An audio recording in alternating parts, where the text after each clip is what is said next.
Welcome to Real Life Story TV. Tonight, I'm sharing the moment I thought I lost Ethan forever. The night a single message, a missed call, and a terrifying silence forced me to face the truth I had been avoiding. Welcome to Real Life Story TV. Tonight's episode is the moment everything shattered. The night I learned the person I loved most was hiding a truth so heavy it almost destroyed us both. This is the breaking point we never recovered from. My name is Grace, and episode 4 begins with a heaviness I had never felt before, the kind that sits on your chest like a weight you don't remember picking up. The sunrise from episode 3 had fooled me. It made me believe that maybe love could survive another storm, that maybe Ethan and I still had something strong enough to pull us back to each other. But as the day unfolded, reality began peeling off that hope, piece by piece. At work, every sound made me jump. A phone ring, footsteps, the vibration of a message that was never from him.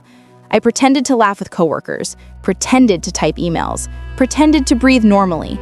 But inside, my heart was pacing like it was trying to run away from the truth. I texted him small things throughout the day. How are you? Did you eat? Thinking of you. But all 3 messages stayed delivered, unread. The silence felt like someone pressing a bruise harder each hour. By evening, the sky turned gray, like it understood the mood of my world.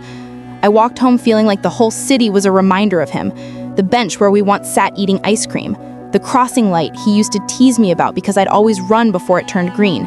The bakery where he grabbed my favorite pastry every Friday. Everything felt like a ghost of us. When I finally reached my apartment, I sat on the floor with my back against the door because my legs couldn't hold my emotions anymore.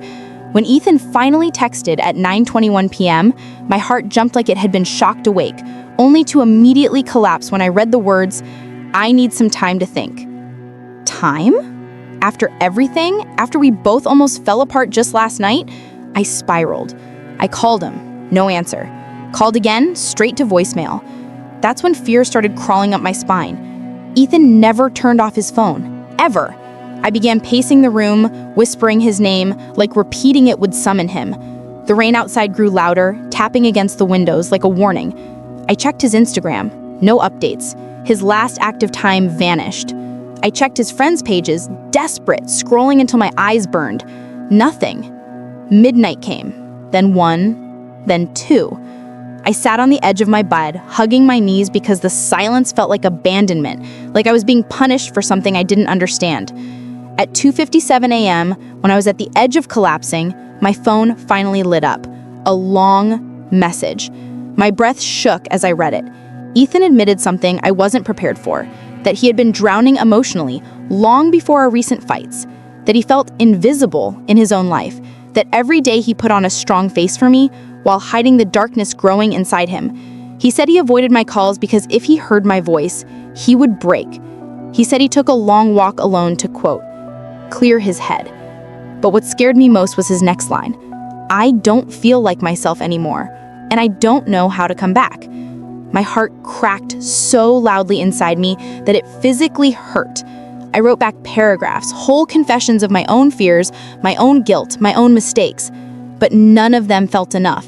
I deleted and rewrote one message 12 times because I wanted to say something perfect, something healing, something life-saving. And then I sent it. Ethan, I love you. Please don't go through this alone. When he replied, the message was colder than his voice ever had been in real life. Maybe we're hurting each other more than we're helping. The words sliced through me. I felt like someone reached into my chest and pulled something out. I begged, silently, quietly, desperately, for him to call, to explain, to say anything. But instead, another message came. I just need to stop this tonight, Grace. I can't keep pretending I'm okay. That wasn't a breakup. That wasn't reassurance. It was something worse. A pause that felt like the edge of a cliff. I started shaking, my hands trembling so badly my phone nearly fell. I typed back, I'm here. Please, just talk to me. Don't shut me out. But he didn't open the message. Minutes passed. Then a half hour. Then an hour. I stared at his name on the screen until my vision blurred, and in that moment, in the quiet, in the cold, in the crushing weight of everything unsaid, I realized something devastating. Sometimes love doesn't disappear in one night. It slowly erodes, one unanswered call at a time, one unspoken truth at a time, until one night becomes the breaking point you never see coming. And as I lay in the dark, holding my phone like it was the last thread connecting us, I understood something I'd been too scared to admit since episode 1. Sometimes the person you love the most is fighting a battle you never see. And sometimes you're not losing them to someone else, you're losing them to their own pain.